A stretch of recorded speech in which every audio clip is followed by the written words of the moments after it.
There's no better feeling than a personal win, and the State Farm Personal Price Plan can help you do just that. Talk to a State Farm agent today to learn how you can bundle and save with the Personal Price Plan. Like a good neighbor, State Farm is there. Prices are based on rating plans that vary by state. Coverage options are selected by the customer. Availability, amount of discounts and savings, and eligibility vary by state. The Heed the Call podcast wants to just enjoy some ball, man. That's who we are. We're ball guys. Dan Hanzus, Marc Sessler, Heed the Call, episode 5. Hell yeah. What's up, Mark? I mean, that is not a statement. That's not how I would have described my relationship with football verbally prior to this new assignment, but now I will. I will do anything now. Yeah. I'll do anything anyone asks. Hey, and here's the thing. In case people missed it, I would imagine everyone that listens to our show listens to literally every second of the show. But there was a revelation late in our Monday episode, just to bring it back around again. True journo move, true broadcaster move at the top of the show today. Call it kismet. Call it fate. Call it sliding doors. Call it momentum. Call it what you will. How else to explain how Marc Sessler is suddenly in a universe where he is colleagues with both Bill Belichick and Colt McCoy? Oh, this is unbelievable. Yeah, well, you know, it's so interesting. It's like I probably got, sometimes you just find out, it's like you don't even interact with anyone, and then you get pinged on something by like a billion people, and the Colt McCoy announcement is not about me. It's about Colt McCoy. So I was kind of feeling bad that like underneath some of his own messaging and stuff was like, oh, like the Marc Sessler is going to go crazy. And this guy's like, who is this guy? Who is this person? But I mean, I think if a year ago you said that we would be coworkers, and I'm not sure that to equal degrees. Made it Sessler. I mean, how about that guy? Who is that guy? Well, how about he sit down? Because like, look where we are now. But like, I don't know what Bill Belichick would think about it. He's a top 10 football insider.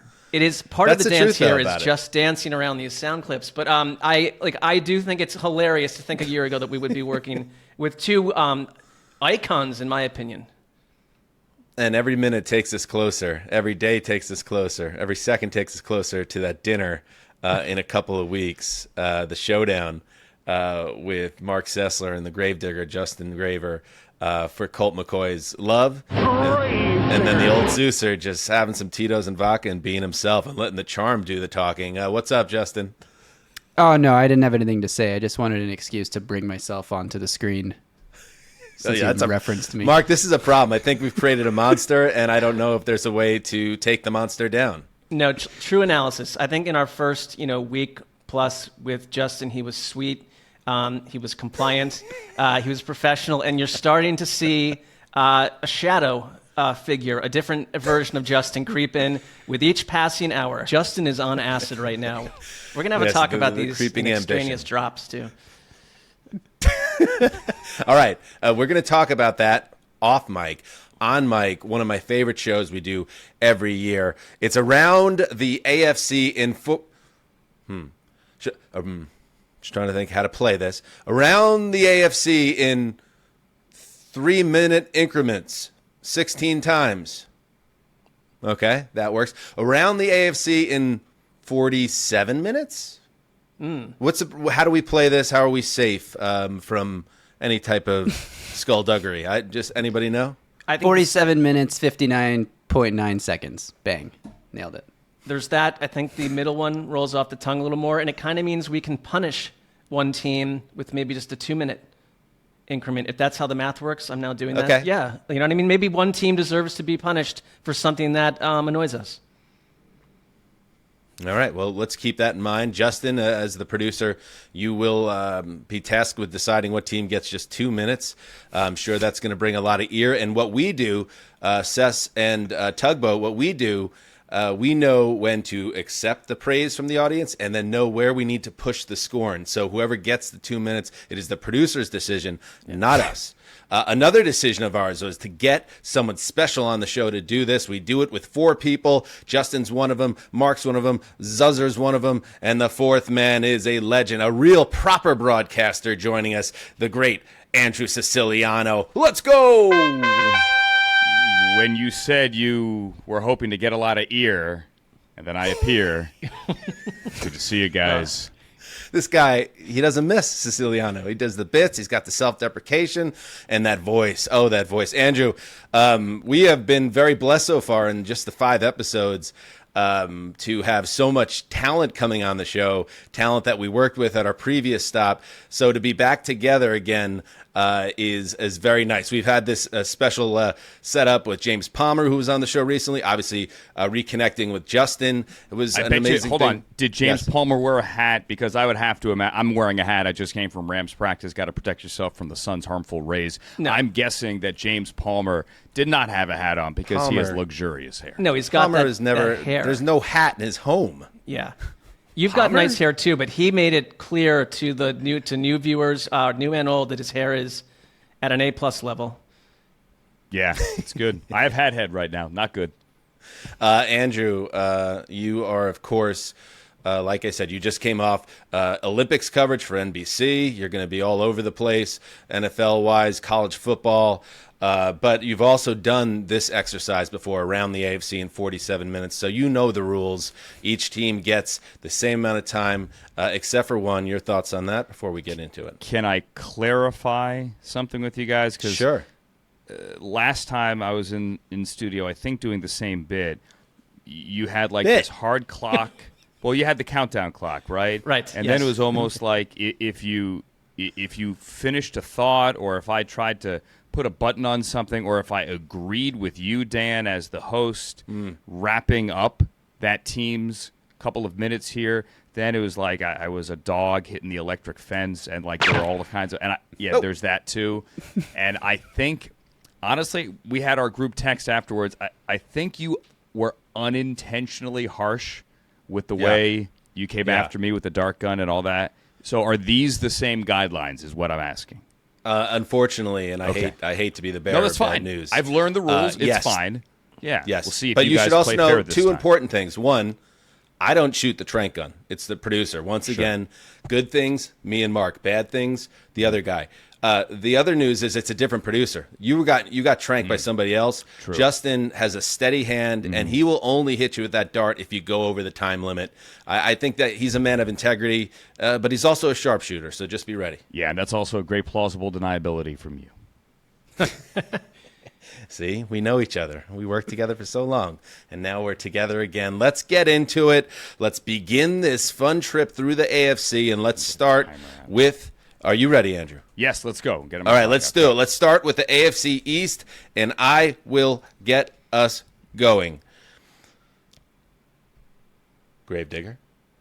Yes. Usually we have some type of, it's like a foghorn, like if you're at DJ's in Belmar, a celebration that throws us into it. So now we're going to pretend that it's there, and then you're going to add it in post. Oh, there it is. All right, hit it. On. The Bills never got over the hump in phase 1 of Josh Allen's prime. That's what I'm calling it. They won a ton of games. They got to an AFC title game, but of course that Super Bowl return remains elusive. Now they have one of the league's toughest schedules. They're playing in one of the league's best divisions, it seems. And there's plenty of evidence pointing to this being a lesser roster, especially given the defection of Stephon Diggs, the wide receiver, and then that crushing recent injury suffered by linebacker Matt Milano. He's out indefinitely, needs surgery on his bicep. Other defections include Leonard Floyd and the 10.5 sacks he had last season, as well as former All-Pro DBs Tre'Davious White and Jordan Poyer. That's a lot. Josh Allen is obviously the key to Buffalo's chance of remaining dominant in the AFC East, but he'll be tested, I think, this year in ways that we haven't seen before. Once upon a time, the combination of Brian Daboll as a play caller and Stephon Diggs helped turn Allen into a superstar.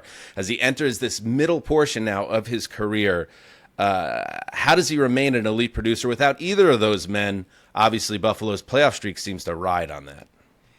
Absolutely. It is a vastly different roster with a lot of veterans gone. And I'm looking at right now, I read something this morning that of their 91-man roster right now, weeks away from real football, 16% are injured. You mentioned Milano. Nicholas Moreau is hurt. Curtis Samuel, Marcus Valdez-Scantling. Both of their backup quarterbacks are banged up. And they open the season after Arizona with the Dolphins, Jaguars, Ravens, and Texans. So beyond the vast changes, it's like you're already dealing with the way that some teams look in September and October later on down the road. So it just is mounting pressure on the coaching staff and Josh Allen. Yet I trust them to win a bunch of those games. I'm mildly surprised Sean McDermott is still here. If you had asked me 2/3 of the way through last season that after the Tyler Dunn article came out, the whole 9/11 anecdote, and listen, he owned it. No, I'm being dead serious. Remember, they're going to Kansas City that week. I thought they were going to lose and lose badly. But then Kadarius Toney happened. The lateral got wiped off the board. And the Bills won that game, and all of a sudden everything is right again. Everything is not right there, but I still don't believe in the Dolphins winning north of the Mason-Dixon line come playoff time. And I'm not entirely sold on the Jets. I still think they're a playoff team, but as a drunken friend of mine who was fired up about his Bills got in my face and told me about last week, they're never going to win. And I don't know that I believe that, but they still have to show me something in January. They'll get there. The Milano thing is huge, but they're one of those teams where it's, well, call me in January, and then I can make a decision. I hate that Curtis Samuel injury because he seemed like a potential big new piece for them, and now turf toe. 9, you never know how those things go. So 7, the Bills got a lot to figure out to stay 5, on top. 4, 3, 2, 1. Nailed it. Up next, the Miami Dolphins with Marc Sessler. All right. The Dolphins, as we know, 1-6 and outscored by 92 points against playoff teams in 2023. So asked about what's different, Raheem Mostert said, we've got a couple of things up our sleeve. Up our sleeve. And that makes me think of Mike McDaniel, okay? Because Mike McDaniel, look what happens with each of these seasons that he's been there.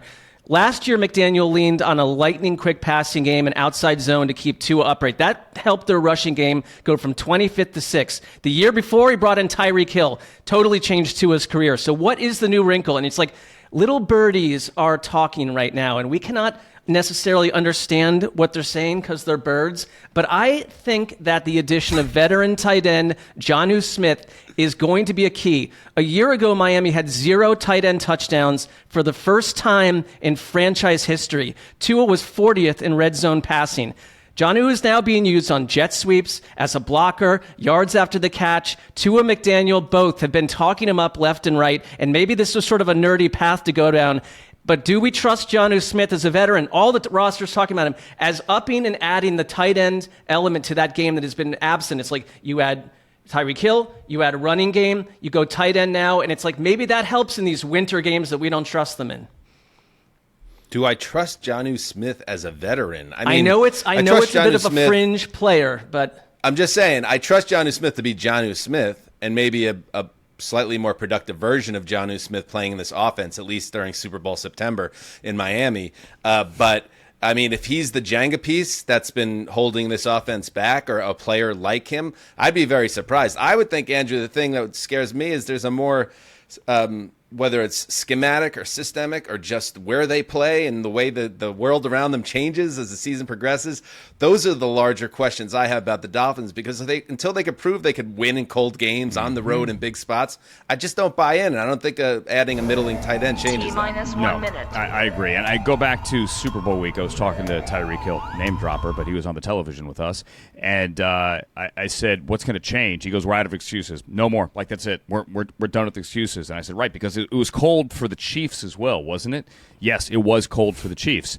So, look, they end the season in Cleveland and then against the Jets. They had the Jets twice in the second half of the season, plus New England and Green Bay after Thanksgiving. So we're going to find out if this team can play in the cold. Now, the New England game is in Miami. The Green Bay game is up there on November 28th, Week 13. I do think that it might be a refreshing change for those defensive players without the grumpy Vic Fangio and with Anthony Weaver. But I've also heard that, first-time DCs, especially guys that come from a D-line perspective as a player, that it's hard to get the back end set.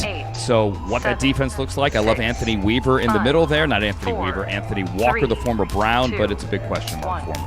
I knew that was too niche.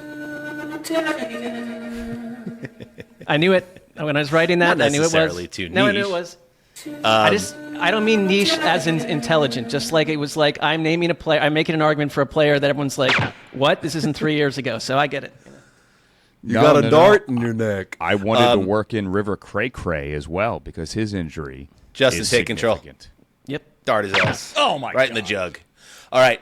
Timeout. We get 3.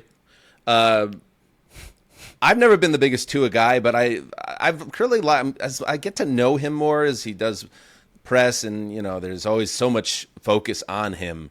I kind of like the cut of his jib a little bit, and he recently appeared on, I think we heard Stugatz at the top of the show via an old sound drop, but the Dan Le Batard show on Monday, Tua talked about his former head coach, Brian Flores, when he broke into the league, and how Flores' coaching style was a real detriment to him and might help to explain why he was a little bit slow out of the gate as a pro. Let's listen to a part of that. To put it in simplest terms, if you woke up every morning and I told you you suck at what you did, that you don't belong doing what you do, that you shouldn't be here, that this guy should be here, that you haven't earned this right, and then you have somebody else come in and tell you, dude, you are the best fit for this. Like, you are accurate, you are the best whatever, you are this, you are that. Like, how would it make you feel listening to one or the other? You see what I'm saying? And then you hear it, regardless of what it is, the good or the bad, and you hear it more and more, you start to actually believe that. I don't care who you are. You could be the president of the United States. You have a terrible person that's telling you things that you don't want to hear, or that you probably shouldn't be hearing. You're going to start to believe that about yourself. And so that's sort of like what ended up happening. And it was, it's basically been 2 years of training that out of not just me, but a couple of the guys as well that have been here since my rookie year all the way till now. So Flores, by the way, who of course now is the defensive coordinator of the Vikings, he spoke on this today and said that the words hit hard, and he wished Tua the best, and said that he's evolved as a coach. But very interesting, and also Mark, empowering, I suppose, and very complimentary towards Mike McDaniel, showing the lighter touch and maybe how the game has evolved and how coaches need to handle players has evolved, and this being an example. Yeah, because it's not all defensive coaches, but I think that the natural, organic relationship between a quarterback and an offensive-minded head coach generates, this is like us planning the show, late-night texts, phone calls, time together. You care about the product. If you're an offensive coach, the quarterback's play is what you're tied to. And so I think there's maybe a little bit of a difference there. The only thing I would say is if people walked up to Michael Jordan in his prime and said, dude, you know how to play basketball. It's like, he knows he can play basketball. He doesn't care. So, part of it is the players got to just also roll with it. But I'm not trying to be. I think Tua has evolved, and I don't have anything but kind of respect for him. But if you're good, you're good, and you don't need to be told I need everyone's support all the time. Football is completely different than basketball. Yeah. But he intimated it there, guys, and I could tell you with certainty because I've had these conversations. He's not the only one in the building that thought that. Brian Flores comes from the Belichick tree. This is not at all a Bill Belichick's a bad guy thing and it flows downhill, but he coaches in a very specific way, and he's hard on his team. That team had its ups and downs, and I think all of us were surprised in the moment when Flores got fired, but I can tell you that I've heard from people in that building, and now we're heading into Mike McDaniel year number 3, wow. So, we could breathe. We can live. We can enjoy life again. It's just that much different. Now, can they win again? I don't know. And that remains to be seen. And if they don't win again, and they might have to blow it up again, then you are, if you're the Dolphins and Stephen Ross, faced with the age-old conundrum. Do we go totally opposite of what the former coach was, right? Because we think we need that change again in the opposite direction.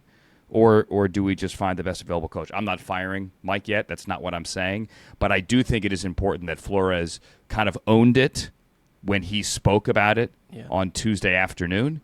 and said, yeah, you know what, I can do better, and I see what the guy is saying. Look, Tua has thrived. He has thrived. He has earned that contract. 2 years ago, none of us thought we would see that day, so I am happy for him, most importantly here. And I can empathize with that.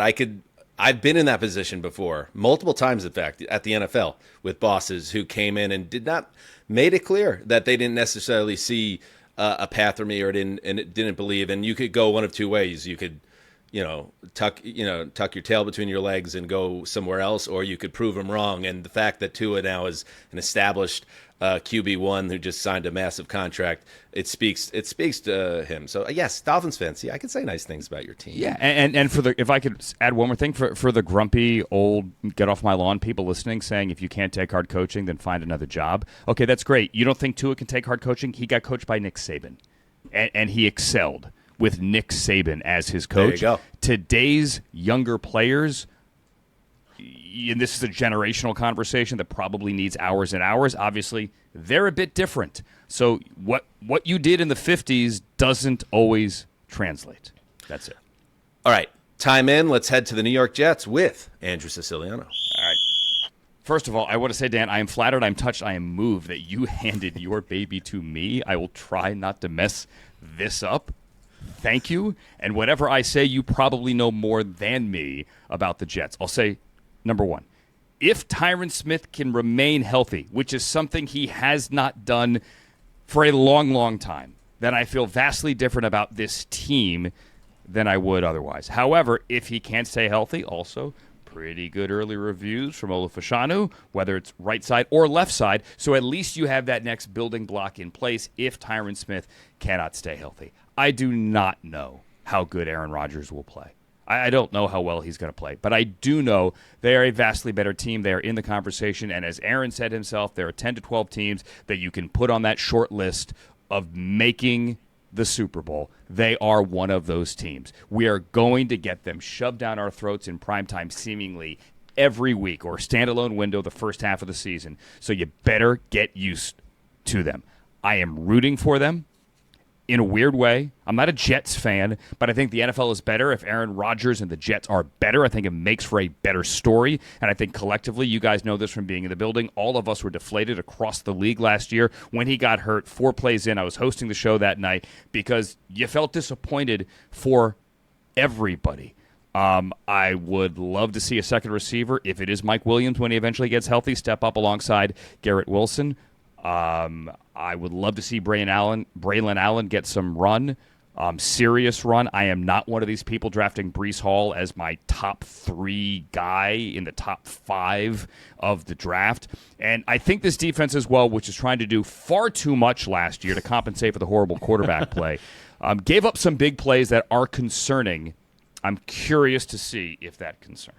All right, continues. So defense, I'm not worried about defense. And by the way, 2 minutes set up, though, Andrew. We're going to have to tighten that up. Okay, we'll tighten next it time around. We'll tighten defense, I feel good about it. The offense is the question. But Tyron Smith, John Simpson, Joe Tippmann, Elijah Vera Tucker, Morgan Moses, I mean, the difference between that offensive line, if it could finally stay healthy, and what they've had in recent years will be the key to the entire seasons. Because even if Rodgers isn't the superstar anymore, Mark, if he's just a good quarterback with everything else around them, I think this is a team that could win 10 or 11 games, and an AFC East that's wide open, that might be enough to get a home game, which they have not had in the playoffs since 2002. I mean, there are just some startling elements of deja vu to where we were a year ago, and so that kind of setup in sports always concerns me a bit. But I was reading a bunch of Jets coverage this week during their scrimmages, and the one kind of line that the writers had to kind of write differently each time was like, a lot of pressure up the middle. Rodgers would have been sacked in a real game. Like, I don't like hearing that. 1.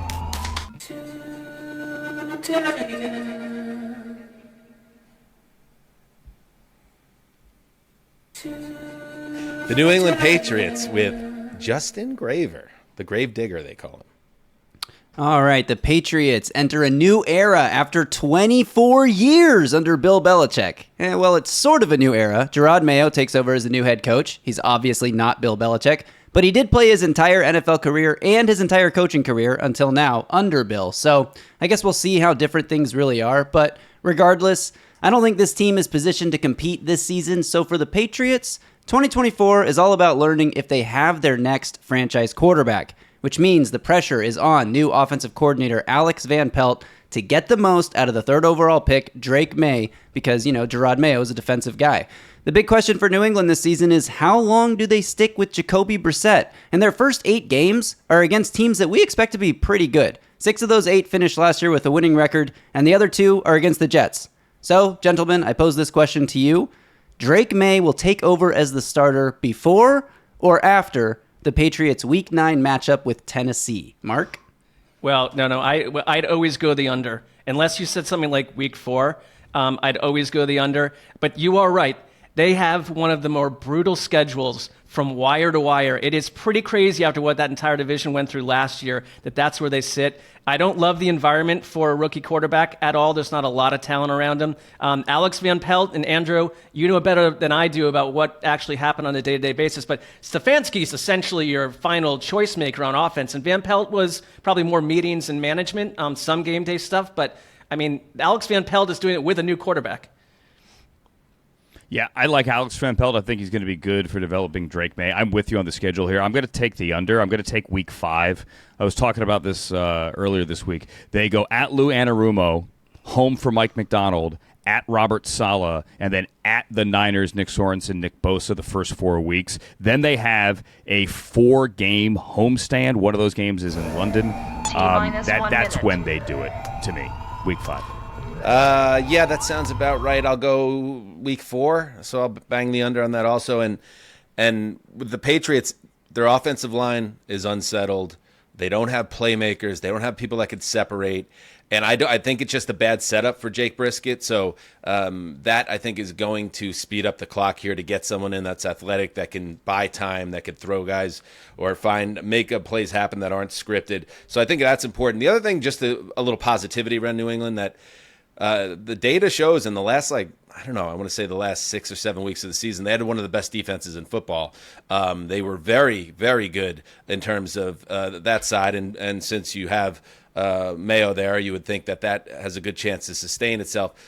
Judon's a big loss, obviously. So it's the defense that I believe will keep them in games, but will they score enough points?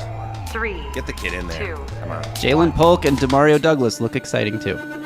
Start yourself. I got it. Turn it around and start yourself. That was in time.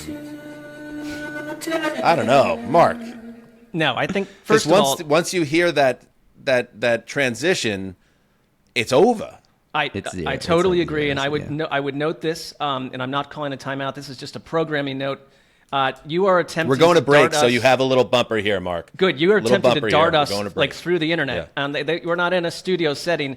You have the gun. You should be able to at least effectively tranquilize yourself from inches away. And I think you need to play fair with us.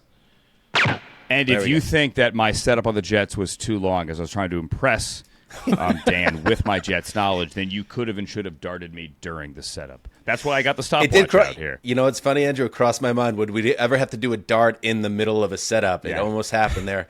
But it was very informative and well spoken, obviously. I don't know about that. I was like, I got a couple of minutes. Like, maybe I'll just take all 3 minutes. All right, let's take a break, and then we'll head to the AFC North.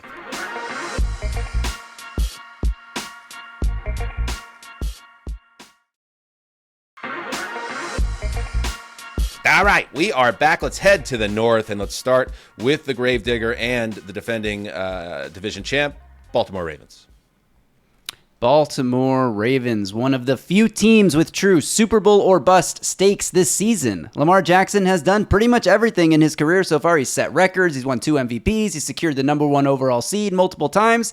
Everything except reach the top of the mountain. So, while Lamar's Ravens have been very successful, they've fallen short of expectations essentially every year since 2019. And there are big question marks entering this season. I'm not worried about the offense at all. In fact, I think Derrick Henry and Lamar Jackson probably going to be the most dangerous running tandem in all of football, even with 3 new starters on the offensive line. But on defense, the losses really stand out. So former linebackers coach, new defensive coordinator Zach Orr has pretty big shoes to fill. Mike McDonald's Ravens last year became the first team in modern NFL history to lead the league in scoring, defense, sacks, and takeaways in the same season. McDonald, gone. Defensive backs coach Denard Wilson, gone. Associate head coach and D-line coach Anthony Weaver, mentioned already, in Miami now, he's gone. The Ravens reportedly handpicked Orr to replace McDonald, but how will he go about filling the holes left by Patrick Queen, Geno Stone, Jadeveon Clowney, Ronald Darby? I know there are in-house replacements on the roster. Can they prove capable of stepping up to this challenge? And despite all those concerns on defense, really it was the offense who failed them in last year's AFC Championship game.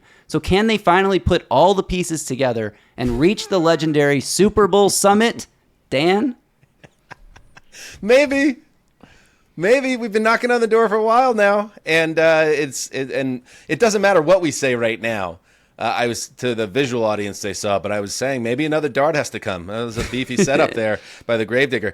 They need to get a little lucky. They need to have Mark Andrews on the field for a full season. They obviously lost their right tackle to free agency, so you got to work on that. That affects the running game, obviously, in a big way. Derrick Henry is a legend and a Hall of Famer, in my opinion, but what does he have left in the tank?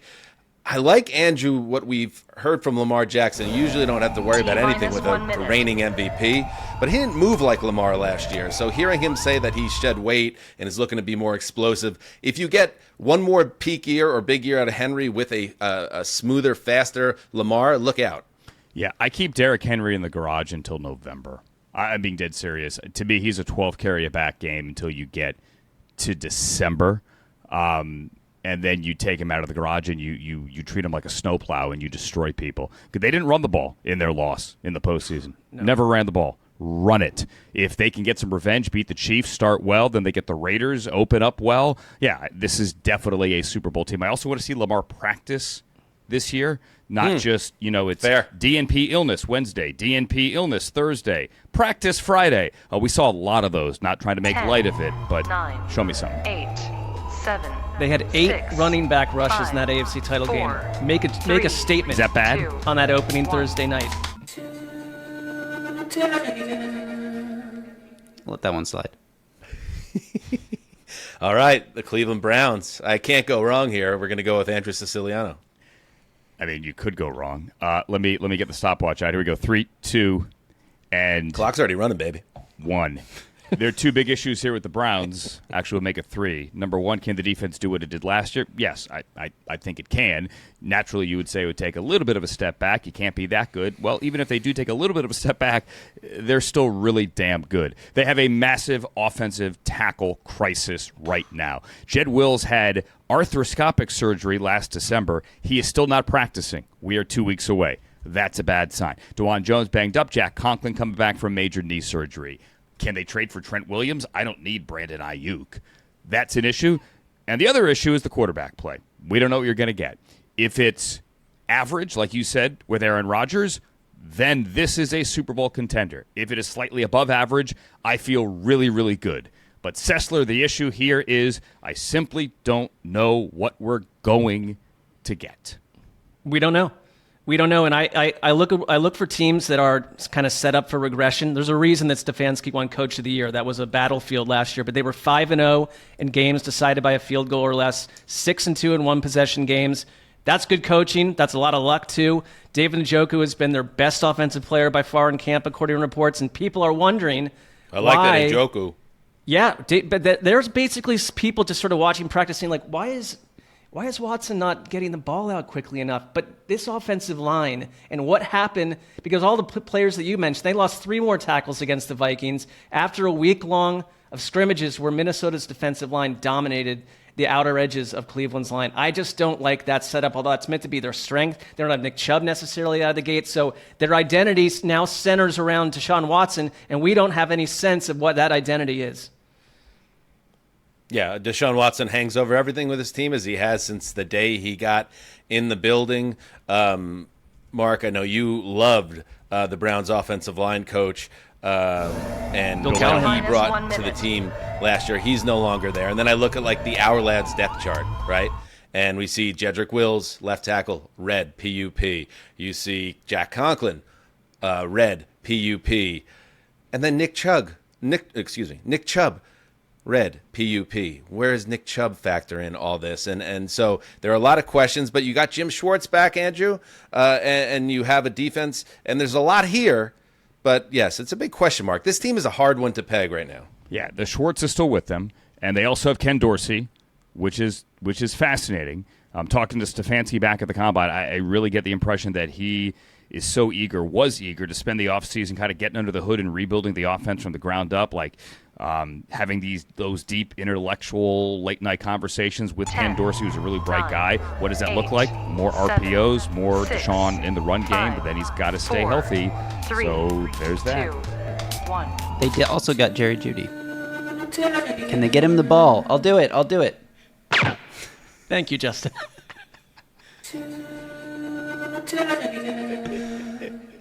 Really some surprising turns here with the dart game in this episode. Up next is the Pittsburgh Steelers with the number one Pittsburgh Steelers fan, Marc Sessler. Well, I think we all spy problems for Pittsburgh. The preseason has been ghastly after an excellent preseason a year ago. So take from it from what you will. But Justin talked about it yesterday that Russell Wilson, Justin Fields were shipwrecked against the Bills. They took 13 pressures, 4 takedowns. These have historically been two of the most sacked quarterbacks on earth in recent years. But the injuries, and it kind of reminds me of Cleveland, Andrew, they've got 2024 first-rounder Troy Fautanu right now out with an MCL. Should be back relatively soon, but has not played this training camp. Broderick Jones, who is the future left tackle, is stuck playing the right tackle position and was treated like an open barn door against Buffalo. You've lost your starting center, Nate Herbig, and that sets up potentially a rookie to play with Russell Wilson or Fields in Week 1 against Atlanta. The O-lines injuries are a concern. The quarterback is a concern. I mean, Wilson to me is an apparition of his former self. Fields is a mixture of an athletically juicy quarterback, but also the football definition of like a drunken girlfriend who randomly calls up your family members and berates them. 3 of your first 4 games are on the road. Andrew, you're Mike Tomlin. What do you do? Did a drunken girlfriend ever do that to you?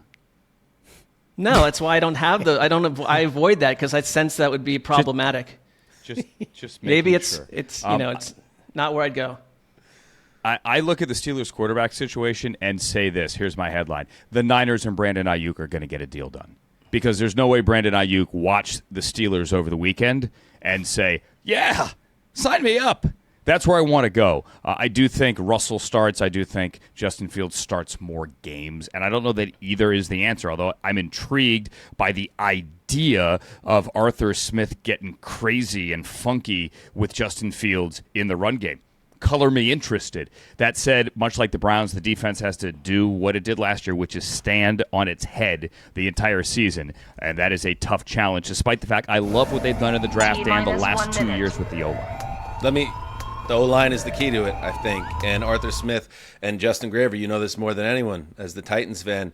If you have a strong offensive line, they can set a lot of things up with play action in the running game. But if they don't have that, they got no hope. That's where I think the key is with this offense.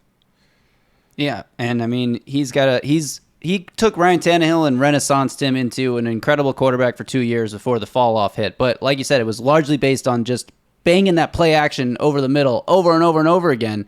And if the offensive line can't hold up or they can't sell the run fake well enough because Jaylen Warren's dealing with a hamstring injury or whatever it is, I think George Pickens is a superstar, but if he doesn't have a quarterback that can get him the ball, he's not going to reach that status either.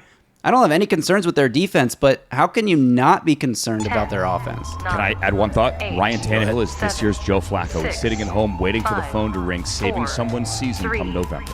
I love it. Bang. Nice. I'll take the dart. I hate that Jaylen Warren's hurt, too. Because that...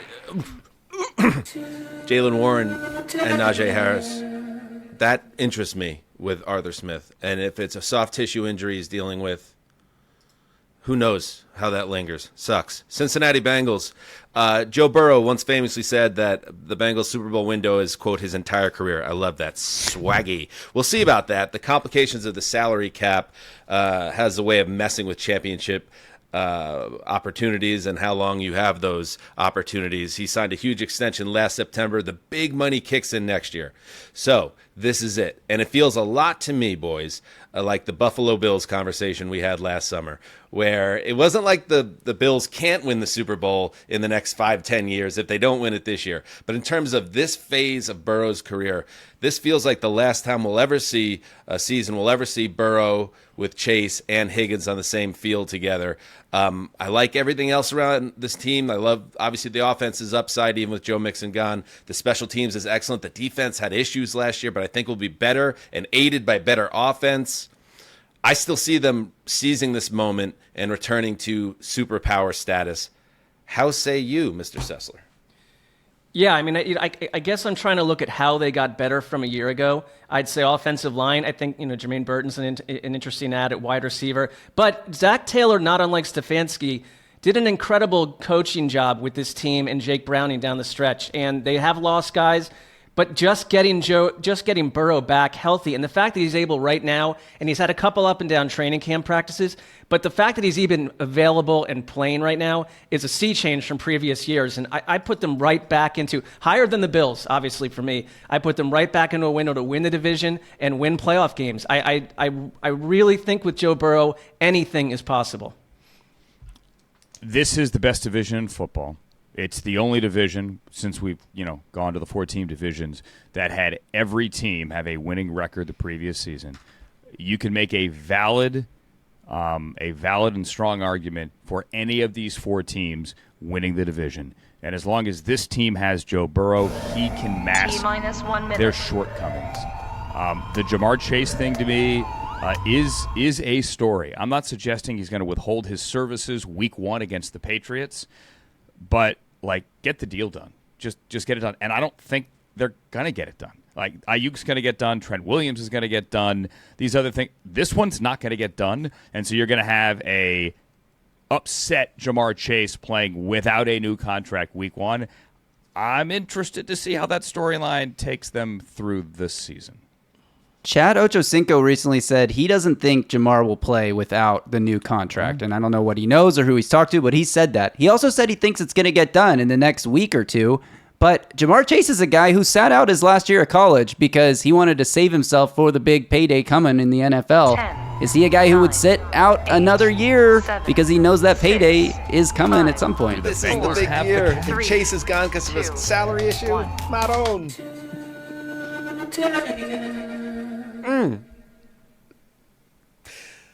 Let's move to the AFC South. I think you got it. Yeah, you nailed it. Does anybody else get the feeling that the Texans are going to rip the league apart on offense this year? C.J. Stroud is coming off a historic rookie season. Tank Dell is back from injury. Nico Collins in the building still. Just a total stud last year. Stephon Diggs and Joe Mixon added as reinforcements.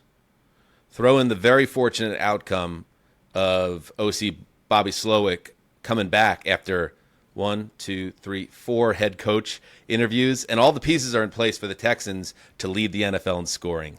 Am I nuts? I think you're spot on. The Texans are my, if I could bet on who's going to win the Super Bowl based on, who gives me the best value, which is something I will be doing before the season starts, now that I don't work for the NFL. Wait, you don't work for the NFL?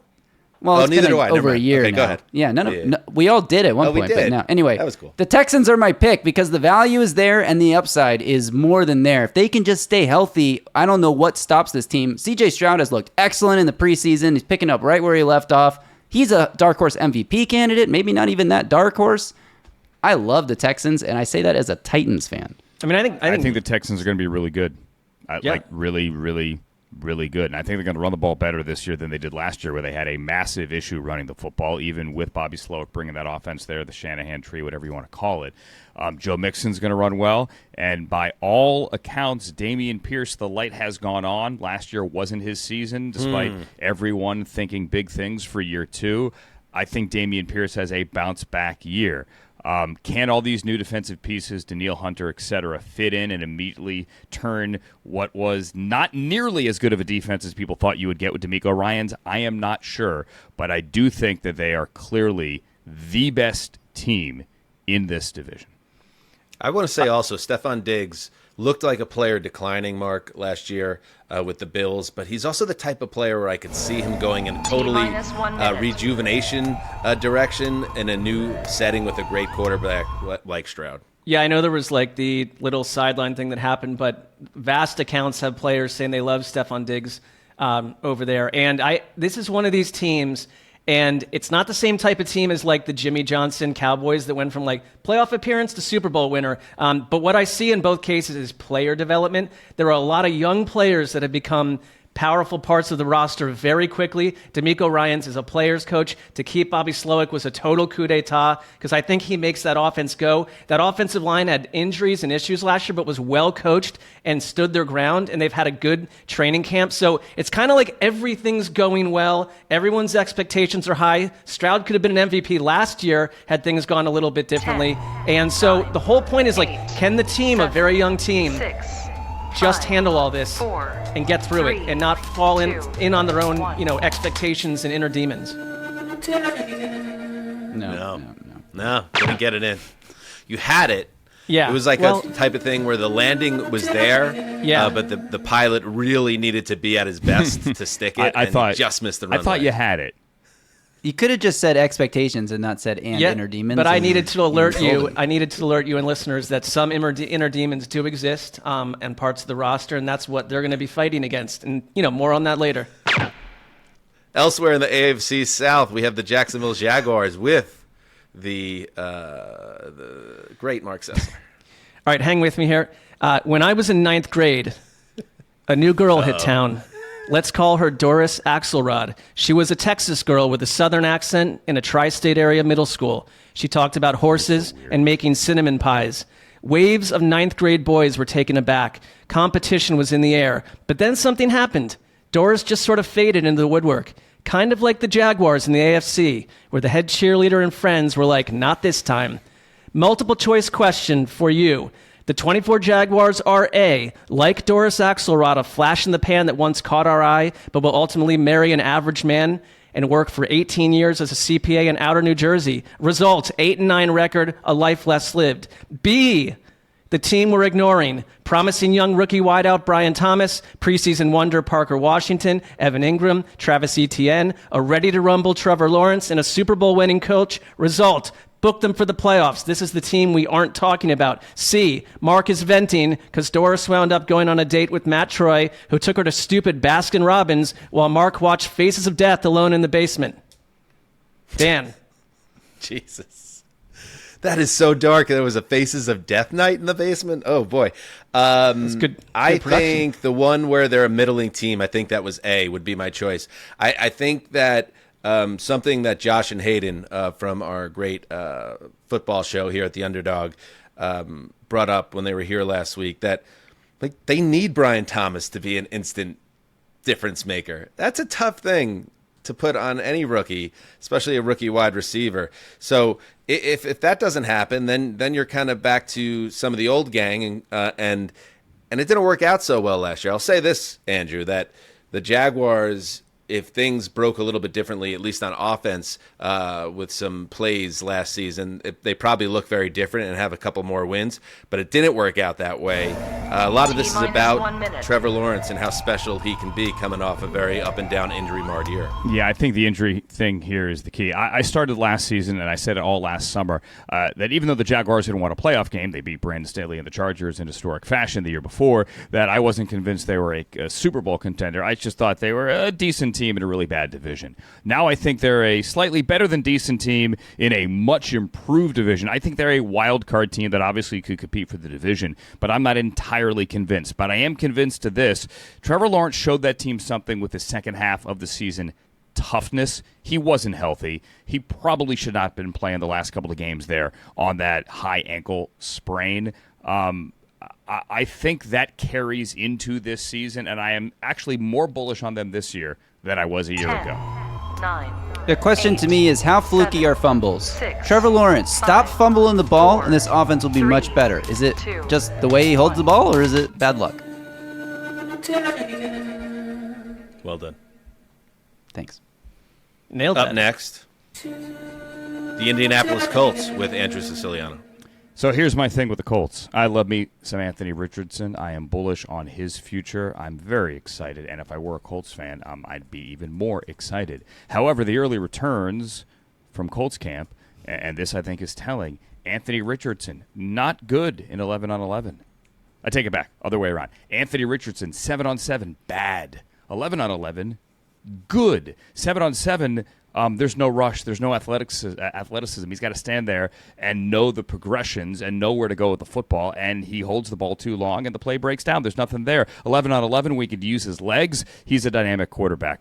So once we get to real games, he's going to have to be the dual-threat quarterback, and I'm concerned that he cannot stay healthy. Jelani Woods, we just found out today from Shane Steichen, is going to be out for a while. They're tied. Their wide receiver room was already banged up with Josh Downs out for a little bit. There's going to be a lot on that kid's back, and I hope that he can do enough to carry them and stay healthy, because this division is much tougher, and I think this team will struggle to make the playoffs.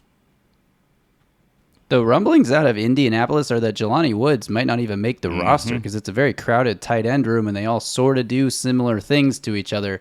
I agree that it's about Anthony Richardson's health.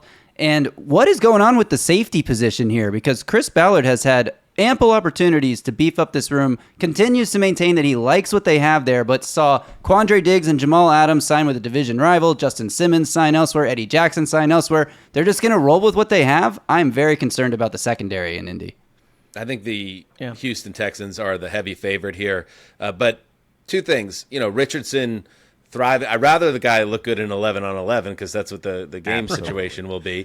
And also, if there's going to be some growing pains here, it's understandable. What did he play? 4 games last year? He missed like half of 3 of those games. He played 2 full games. Yeah, He's barely played football. Minus 1 minute. So that's part of this that we also know he can throw the ball. It's not just a rushing quarterback. And Jonathan Taylor, 2 years ago, this guy was the best running back on the planet. If he can get back to where he was, that is a deadly combination, one of the best in the league. Do not worry, though, because this week, Jim Irsay came out of the woodwork to tell reporters that Shane Steichen, he compared him to Don Shula. Now, that is hyperbolic, but I will say I think Shane Steichen is a huge value add for this team and the perfect coach for your quarterback, for your offense, and I kind of trust them to be one of these. They were this last year, even without Anthony Richardson. This gritty team that grinds out wins, gets to like the last week of the season, has a chance to get into the postseason. That's the DNA of this team, and they're not perfect. They've got some weaknesses, but if you get an upside of Anthony Richardson, and he was the 2 and 4 fantasy quarterback in those 2 games, it's going to be interesting. 2, 1.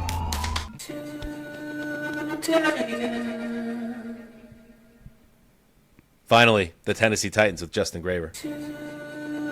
All right, I'm obviously biased here, but I think the Titans are one of the under-the-radar, much-improved teams in the league this year. They're another team entering a new era with Mike Vrabel and Derrick Henry gone. But Brian Callahan brings a modern, pass-first approach, something we've literally never seen in Tennessee. The Titans were extremely aggressive in free agency. They got Tony Pollard pairing him with Tajay Spears. They'll have 4 new starters on the offensive line. They had one of the worst units in the league last year. Now coached by Bill Callahan, who you were just praising when he was with the Browns the last couple of years. They had Calvin Ridley and Tyler Boyd along with DeAndre Hopkins. That's a legitimately threatening trio of receivers. The secondary has been completely rebuilt. L'Jarius Sneed, Chido Awuzie, Quandre Diggs, Jamal Adams. Now, there are a lot of concerns with the depth of this roster, particularly on the offensive line, in the front 7 of the defense. But the table has been set for Will Levis to succeed. And this season for the Titans rests on his shoulders. If Levis is actually good, the Titans will surprise a lot of people this year. But that's the massive question with this team. Mark, can Will Levis be that dude? He's in a much better situation than he was a year ago, or that Ryan Tannehill was when we were in London and saw him getting carted off down a hallway with a battered ankle. I think that it's Bill Callahan is a difference-making offensive line coach. There's probably 4 or 5 of those that can really come in and transform right away. I think Peter Skoronski at left guard, Lloyd Cushenberry, Dylan Raduns, like J.C. Latham. There is a lot of new faces here, and it's easy just to be like, oh, well, they sucked on the offensive line a year ago and the year before. So that's not who they are right now. You're right about the secondary. So I think they're a team building, and there's hope, but we keep talking about this division. Like, they are the lesser of the four in this division right now, but that doesn't mean this division could be a dogfight where they can go steal a game from the teams here and there. I mean, we just don't know Brian Callahan as head coach. I think that's a question mark, too. J.C. Latham, by the way, the first-round pick. T-minus 1 minute. Callahan is the right guy to train him, and we've heard good things about him in camp. I would say this, Andrew, in terms of a little bit of a pushback to Justin. When you look at their roster here, DeAndre Hopkins, a great receiver, but an older receiver, so you just don't know. He could be falling off the cliff. Calvin Ridley, they overpaid, I thought. He's a good receiver, not a great one. Tyler Boyd was terrible with Cincinnati in his final season there, and now he's gone. Tony Pollard, a bust as the Cowboys' featured running back last year, so you're asking a lot for Pollard and Spears to be difference makers. And then Will Levis himself, we don't have any proof yet that this is a dude, so I think I'm just not as bullish as you, Justin, but I also respect you as a fan. Andrew, where are you at? I do think this team is going to run the ball, and I do think that we're going to see a good Will Levis. They're going to pound the football. I think the Callahans are great coaches for this offense. DeAndre Hopkins over under 5 games. Over. I would say that because I'm me, but yeah, I'll take the over. I like DeAndre Hopkins. Giant hands. That guy's got giant hands. I don't wish. I'll go ahead, dart me if you need. I don't wish bad things upon DeAndre Hopkins. He's just had trouble staying healthy. He stays healthy. This offense, I think, is going to score some points and be fun to watch. I actually have more questions defensively. Go ahead. Me too. Mark. No, I don't want to dart you. You can keep talking about the Titans all day, man. We got to transition. I want to ask Mark about, was it Doris Rickenbacker, was it? Who's the... Doris Axelrod. It was Doris Axelrod. But Doris Axelrod. Can I just let you know, because I still know this person vaguely, so I used an AKA. Is that a real name? Well, I came up with this name. Right. Oh, I was going to say, it's somewhat of an incongruous name. It's funny. Axelrods and Dorises just don't often go together. Correct. Because now I'm living it again. Somebody said it recently, and I loved it. It was like, you go your whole life, you go through school, and then when it's over, you can't wait. You're so happy and thrilled that school's finally over. And then you have kids, and then you do it again. And you're back in the school all the time. And instead of the kids, you're talking to the parents, and you're going to all the functions. And it's not until your kids graduate that you're truly free of that world. And I remember a Doris Rickenbacker type, Axelrod, type. I've heard it comes to mind for me as well. It's like, it's so hard in high school to find your lane, and that's why I liked exactly where I was, right there in the B list, never too low, never too high. I played sports, so I got some of the A-list perks occasionally, but very much a tier below, and that was okay. Then you have the people who want to be A-list, and they peak in ninth grade, and you think they're going to be stars, but just like prospects, that they sputter out, and by senior year, they're total afterthoughts, and it's a disgrace in terms of where your social climbing is. And you're just a kid, and you're trying to figure it all out. And Mark, that brought it back for me. I hope Doris wasn't as self-aware of what you were able to see, that she had peaked in such a way, because that can wreak havoc on a teenager. You know what I mean? I don't think I don't know if anyone in that middle school had more awareness than I did. If that's what we're comparing here.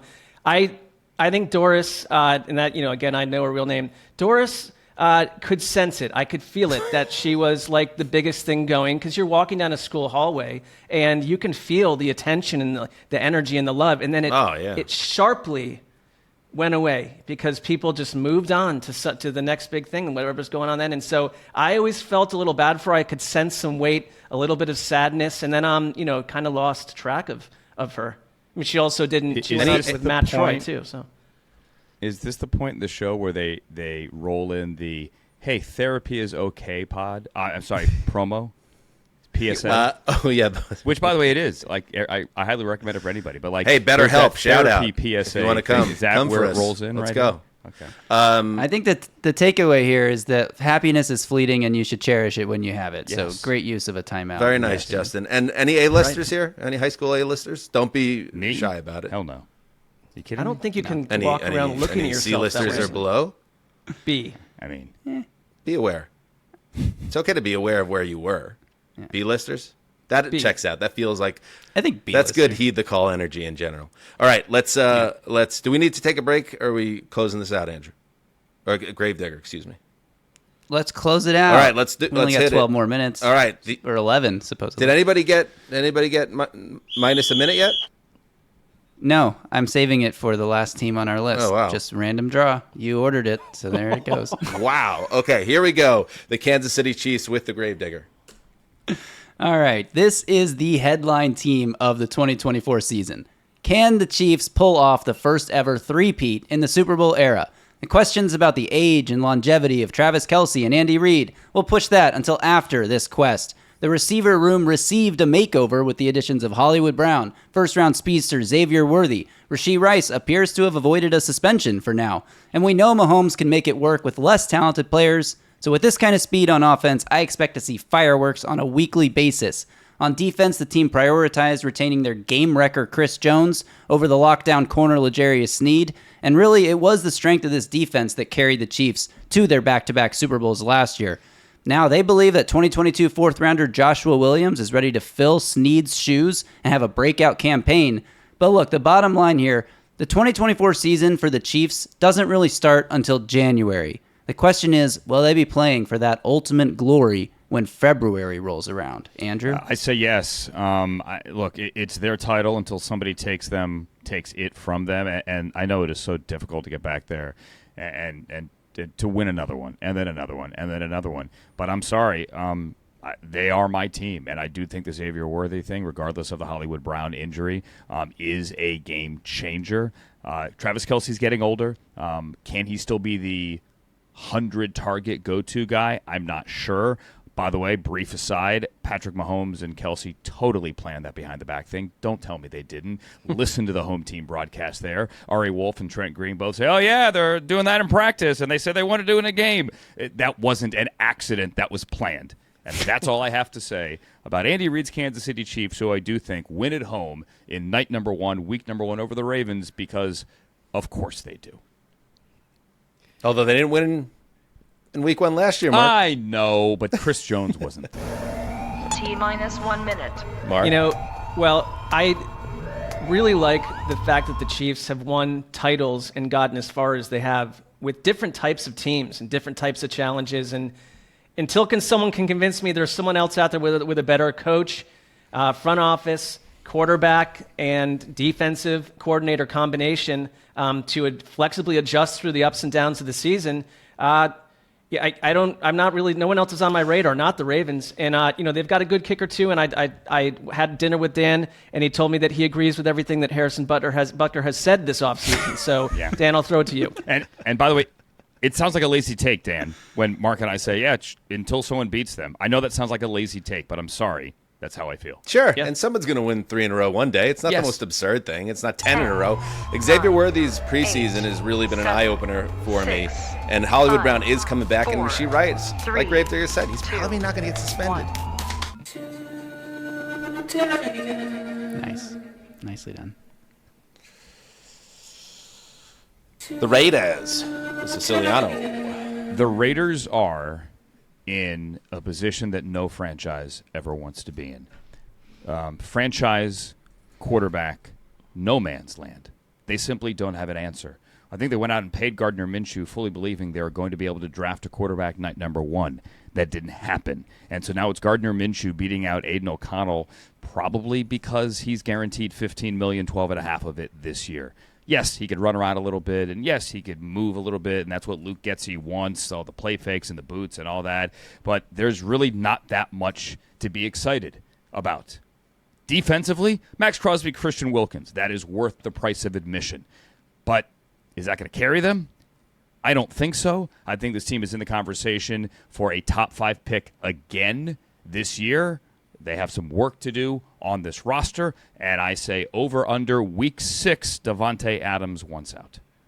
Yeah, we talked about that. Davante Adams is a major subplot around this team, and I know there was a lot of good vibes, obviously, around the end of the season with Antonio Pierce, and happy for the guy. But it also struck me as this team has a lot of work to do to get back to actual contention, and that's why Adams isn't a good fit for this team, in my opinion. And you just, the Crosby-Wilkins thing, they threw a ton of money to get Wilkins in the building and make that defensive line now a nightmare. They're going to have to do superhuman things and give this team turnovers and touchdowns and field position because, like you said, the quarterback position is not going to do the job. Minshew is a guy that works on his own clock, and I think he's going to probably drive a guy like Davante Adams, who played most of his career with Aaron Rodgers, like the opposite quarterback, crazy, and Aiden O'Connell is a prospect that underwhelms me. So not a lot to love here, Mark. No, I think they're in a heated race with New England for the top overall pick. Right away, though, it's another team like Colton Miller, left tackle, has not practiced yet. Jackson Powers-Johnson, their left guard, had a concussion, missed all of camp, is wearing a red non-contact jersey right now. It's like, okay, that's not a great setup for a quarterback that's probably the 36th best quarterback in the league. And they were stuck in a very tough position, and I think that their draft plans, because they beat the Broncos twice last year, including in the final game of the year. Denver flips ahead of them.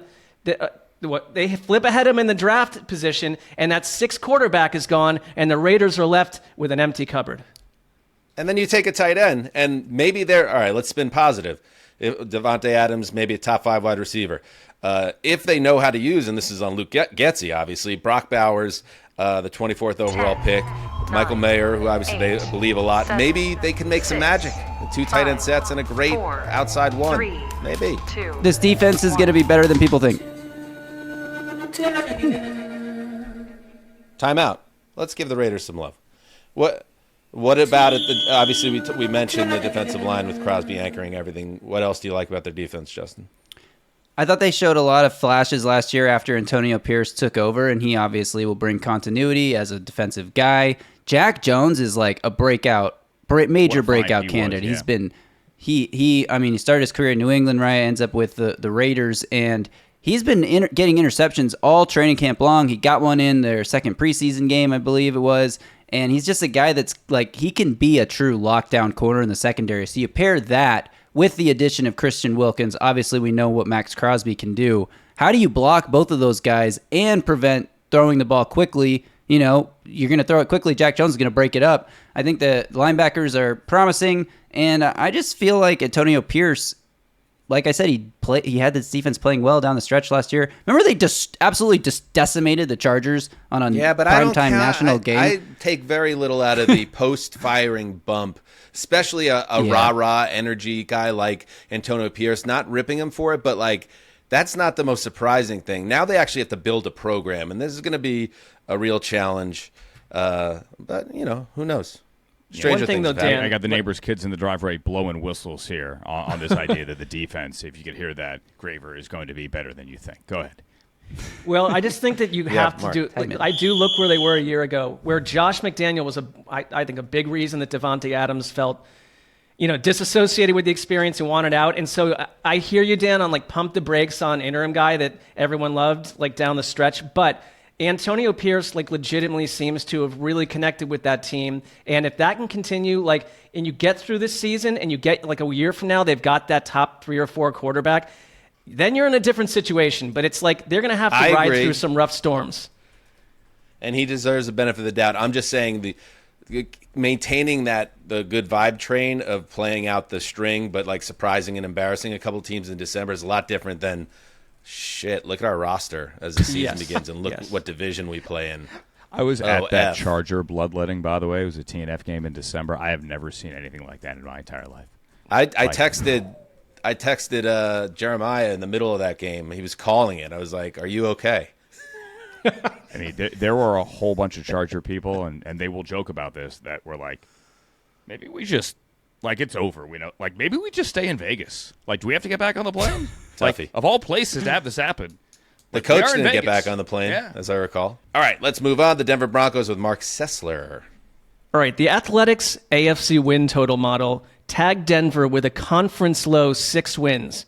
Okay, they went 8-9 a year ago, 7-4 down the stretch, and since dispatched the dead weight of Russell Wilson, seemingly hit on a rookie quarterback in Bo Nix, who at the very least brings experience, some hope, and feels Seemingly like a hit fitting on a quarterback?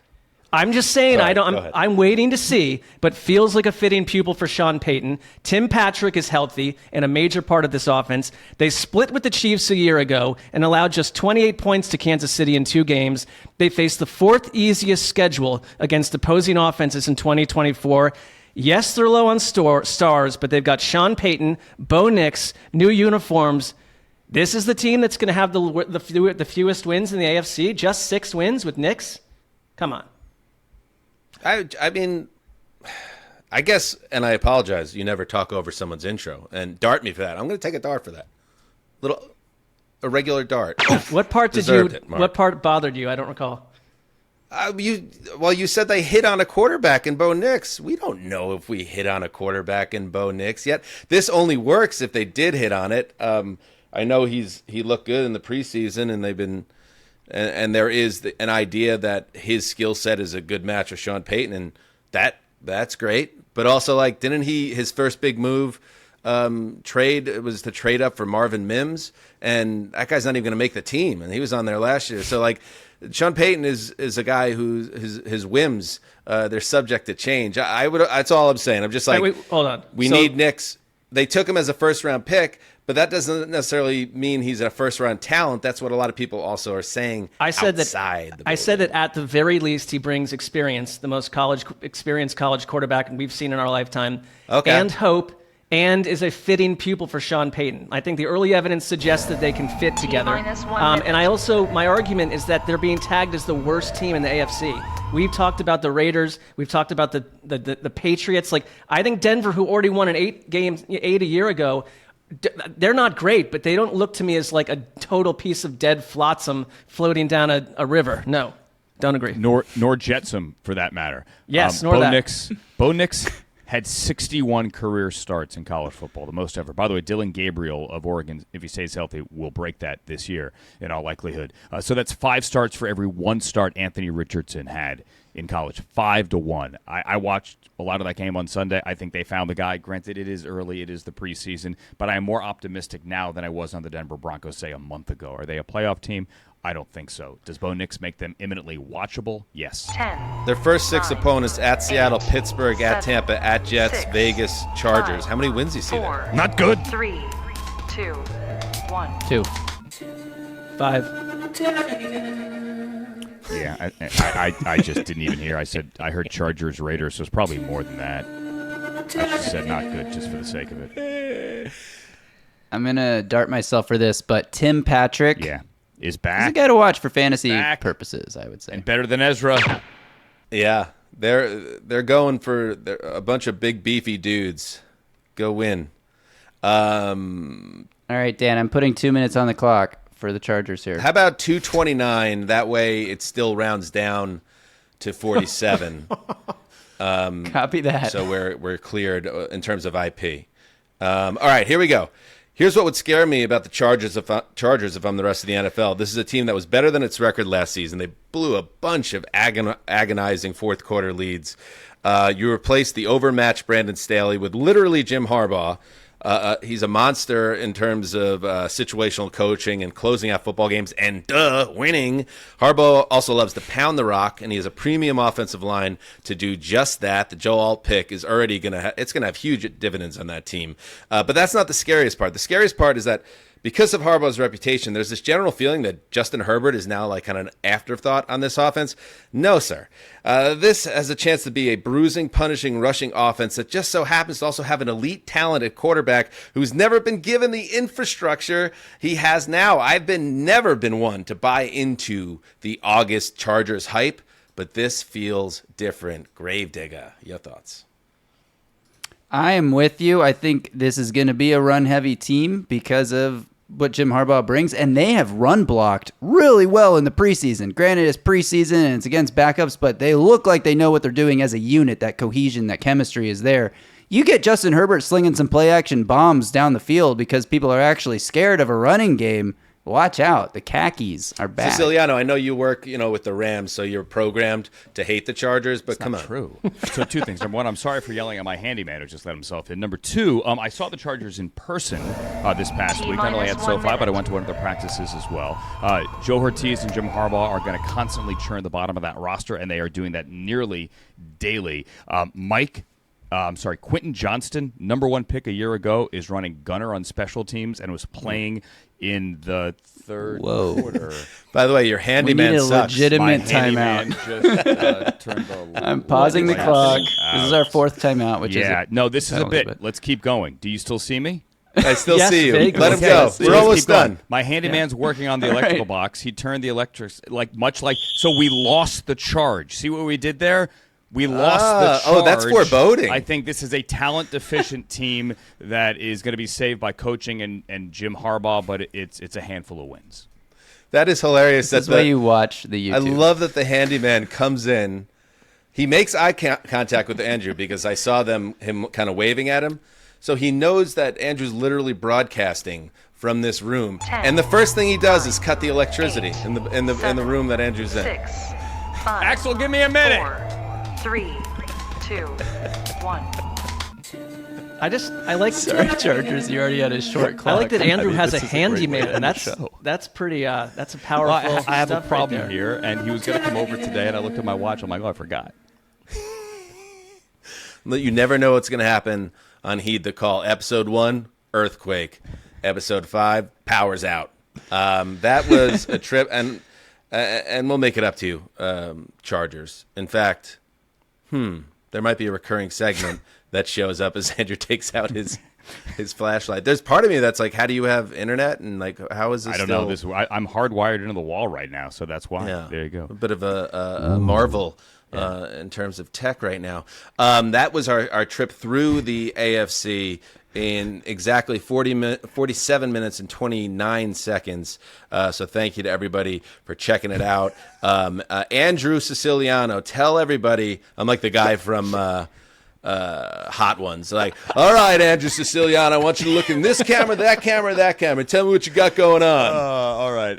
There are a lot of little things I'm still working on that I can't necessarily announce right now. I know that sounds corny. We're 2 weeks before the season. I can tell you, however, because NBC announced it today, I will be doing some Big Ten games for NBC for Peacock, notably here. Excited for those. Got a big one coming up in a couple of weeks that has not yet been announced, but I'm very excited for that first game. So here comes Saturday night, Big Ten Saturday night. Looking forward, not all night games, but looking forward to that. So Big Ten football, baby. And yes, there will be NFL stuff coming up that I'll announce shortly as well. Sessdog, not a coincidence, Sessdog, that a lot of our former colleagues, as we're reuniting here with Underdog on Heed the Call, landing on their feet and continuing to have success because talent matters. Yeah, I'm not surprised at all, and it's Andrew, I would have a question for you. If you look at the three of us, if one of us had to step in and replace you as a play-by-play guy, let's say you went out on one of these college campuses the night before and